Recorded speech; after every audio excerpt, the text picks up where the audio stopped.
अस्सलाम वालेकुम। सबसे पहले तो मेरी यूट्यूब फैमिली को रमज़ान बहुत बहुत मुबारक हो। और आज की मेरी वीडियो इसी पर है कि आप रमज़ान में सूरत बकरा को कैसे पढ़ना स्टार्ट कर सकते हैं, और अगर रमज़ान में आपको सूरत बकरा क्यों पढ़नी चाहिए और आपको आज ही से क्यों पढ़नी चाहिए। अगर आप चाहते हैं कि आपकी ज़िंदगी में अल्लाह ताला आसानियाँ कर दें, आपके सारे काम बन जाए, सारे मामलात हल हो जाएं, तो आपको आज ही से सूरत बकरा पढ़नी शुरू कर देनी चाहिए। और हमारे पास इससे बेहतर क्या मौका होगा कि रमज़ानुल मुबारक है और हम इसका फ़ायदा उठाएं और इसकी आदतें समेटें और इस रमज़ान के महीने को अपने लेकर आएँ काम में, ताकि आफ्टर रमज़ान भी हम इसको जारी रख सकें। तो आपको क्यों पढ़ना चाहिए, मैं आपको बताती हूँ कि मैंने ना सूरत बकरा, जिन्होंने मेरे जो न्यू व्यूवर्स हैं जिनको नहीं पता, मैंने सूरत बकरा पढ़ना शुरू की थी क्योंकि मैं जादुओं से बहुत ज़्यादा असरात में थी, काले जादू के असरात में थी। और किसी डॉक्टर को कुछ समझ नहीं लगती थी कि मुझे क्या है क्या नहीं है। मेरी रिपोर्ट्स क्लियर आती थी, आज से 7-8 साल पुरानी बात है। और मेरे जब बोर्ड के एग्ज़ाम्स होने और कुछ भी होना, तो मैंने इतना सख्त बीमार हो जाना, बुखार नहीं उतरना, ड्रिप्स लगनी, लेकिन कुछ समझ नहीं लगती थी।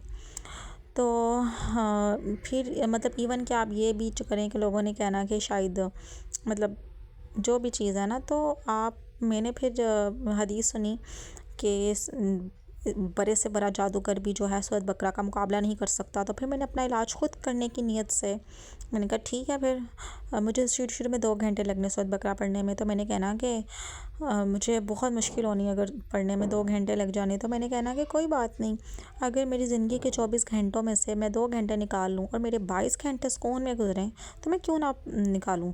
और अगर ना पढ़ूँ तो 24 घंटे ही ऐसे गुजरने हैं। तो फिर मैंने अपनी ज़िंदगी से 2 घंटे निकालना शुरू किए और कह लें कि बाकी मेरे 22 घंटे बहुत आसानी से गुजरे। लेकिन मैंने तो स्पेसिफ़िकली इसके लिए स्टार्ट की थी, मुझे इस बात का आइडिया ही नहीं था कि अगर मैं सूरत बकरा पढ़ूँगी तो अल्लाह ताला इतना नवाज़ेगा, इतना नवाज़ेगा, इतना नवाज़ेगा कि मेरे दीगर ज़िंदगी के मामलात भी ऐसे ऐसे हल होंगे कि वो बयां भी नहीं किए जा सकते। अगर आप में से भी मेरी कुछ सिस्टर्स ऐसी हैं जिनकी अभी तक शादी नहीं हुई और वो अच्छे से अच्छे रिश्ते के तलाश में हैं, उनके वालिदैन बहुत परेशान हैं, तो वो इसको अभी से आज से पढ़ना स्टार्ट कर दें। आपको इतना अच्छा रिश्ता मिलेगा। मेरी बहनों, सबसे ज़्यादा आजकल के दौर में ये ज़रूरी है कि आपको बेहतरीन अल्लाह ताला और प्यार मोहब्बत करने वाले, इज़्ज़त कदर करने वाले साथी से और ससुराल वालों से नवाज़े। सबसे भरकर ये है क्योंकि हम बेटियों ने सारी ज़िंदगी अपने वालिदैन के घर नहीं रहना होता। हमने शादी के बाद शादी करनी होती है, फिर असल ज़िंदगी स्टार्ट ही शादी के बाद होती है, जो प्रैक्टिकल लाइफ है। अगर आप ससुराली माशरा आपको पता है कितना ज़ालिम है, तो अगर अच्छा ससुराल मिल जाए, नेक साथी मिल जाए, तो इससे भरकर और क्या ही बात होगी। तो अगर आप में अभी जिन लड़कियों की शादियां नहीं हुई, वो इसको पढ़ के अल्लाह ताला से अपने नेक नसीब की दुआ मांगे। अल्लाह ताला ऐसे नसीब खोलेगा कि मैं आपको बता नहीं सकती। अल्लाह ताला आपको बहुत अच्छे साथी से नवाज़ेगा, बहुत अच्छे ससुराल से नवाज़ेगा। और ये सब बातें मैं आपको ऐसे हवा में नहीं कर रही, ये मेरे साथ अल्हम्दुलिल्लाह मैं अपने एक्सपीरियंस से आपको बता रही हूँ। और मेरी वो बहनें जिनकी शादियाँ हो चुकी हैं, वो परेशान ना हों कि अब तो हमारी शादी हो चुकी है, हाँ तो हमें जो मिलना था मिल गया है, अब हम तो आप लोग पढ़ेंगे ना अगर इसको, तो अगर आपके मियाँ बीवी के आपस के ताल्लुकात अगर नहीं ठीक, खुदा न खास्ता, या अगर आपकी ससुराल में मतलब सख्ती है या जो भी चीज़ें हैं ना, तो वो देखना अल्लाह ताला कैसे आपसी मोहब्बत पैदा फरमा देंगे और सारे मामलात अल्लाह ताला हल फरमा देंगे। तो जो मेरी बहनें शादीशुदा हैं वो पढ़ेंगी, उनके घर में सुकून आ जाएगा, उन मियाँ बीवी में आपस में मोहब्बत पैदा हो जाएगी और ससुराल वाले बहुत बहुत इज़्ज़त करने लग जाएंगे, आपकी कदर करने लग जाएंगे, आप अपने घर में राज करने लग जाएंगी। और इसके अलावा मैं सिर्फ यही नहीं कहूँगी, देखें सबसे भर के सुकून होता है ये चीज़। ये नहीं है कि आप लोग कोठियों में आपकी शादी हो, बड़ा घर हो, गाड़ी हो, ये मैटर नहीं करता। मैटर ये करता है चाहे घर आपका छोटा ही क्यों ना हो, लेकिन उस घर में आप एक रानी की तरह रहें, ठीक है, आप वहाँ पे राज करें।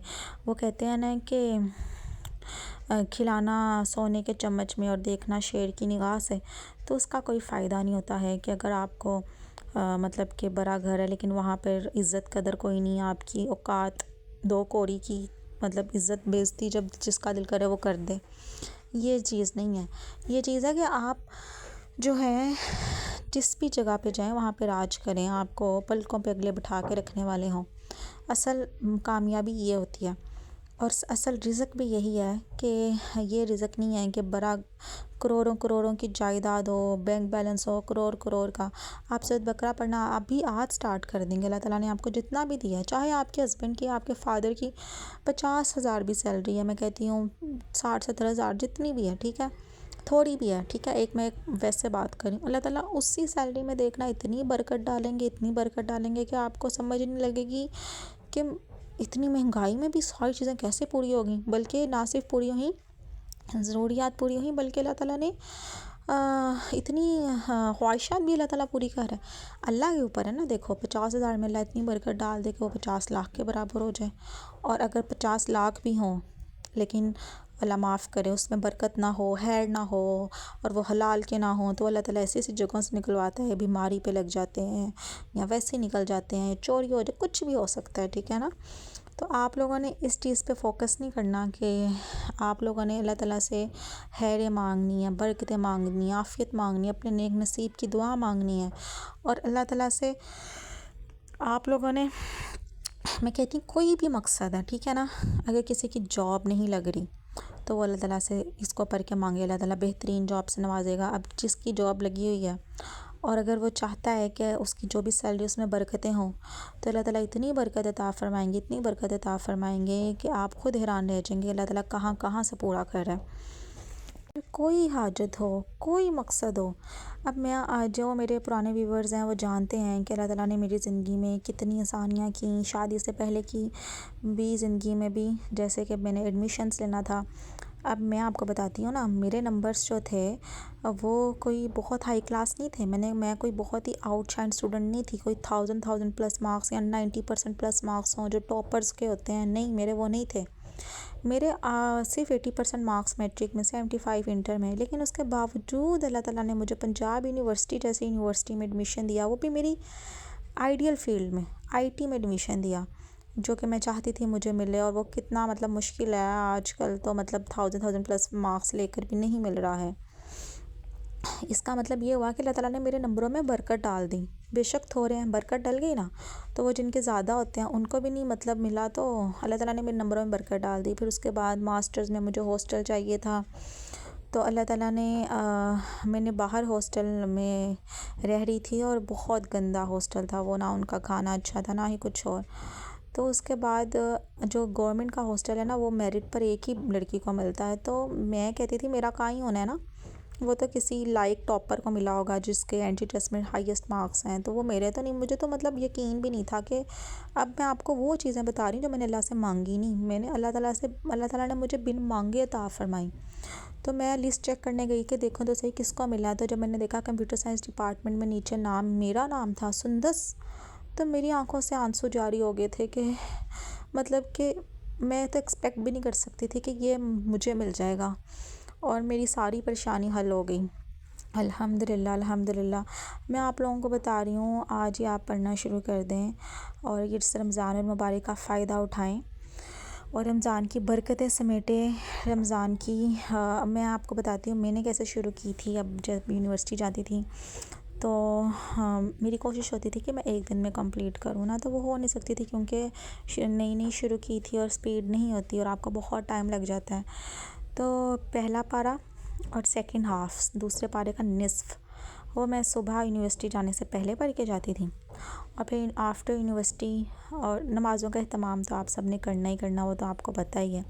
आफ्टर यूनिवर्सिटी जब घर आना तो बाकी सेकंड हाफ़ जो है सेकंड पारे का और थर्ड पारे का वो मैंने कंप्लीट करना, मतलब एक पारा हो जाता है। अब रमज़ान मुबारक है, आप इसका फ़ायदा उठा सकते हैं। आप सहरी करके आफ्टर फजर एक पारा पढ़ लें, ठीक है। फिर जब आप सो के उठें, जब भी ज़ोहर के बाद आप सेकंड पारा पढ़ लें और फिर एक थर्ड पारा सिर्फ बचेगा और वो भी आप असर के बाद टाइम निकाल के किसी तरह वो 3rd पारा कंप्लीट कर लें। एक दिन में आप कंप्लीट करें और शाम में तरावीह के बाद आपने जो तलावत वगैरह करनी है कुरान पाक भी जारी रखें। सारे कुरान पाक की भी ज़रूर तलावत करें।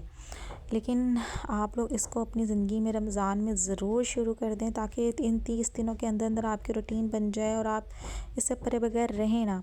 अब मैं जो हूँ, मैं कहती हूँ कि मैं खाना पीना छोड़ सकती हूँ लेकिन मैं इसको पढ़ना नहीं छोड़ सकती। ये मेरी ज़िंदगी का इतना अहम हिस्सा है। और हाँ, हम लोग बहुत मेहनत से वीडियोस बनाते हैं। बीच में मैं आपको बता दूँ, मेरी जो 90% ऑडियंस है वो बिना सब्सक्राइब के वीडियो एंड तक देखती है।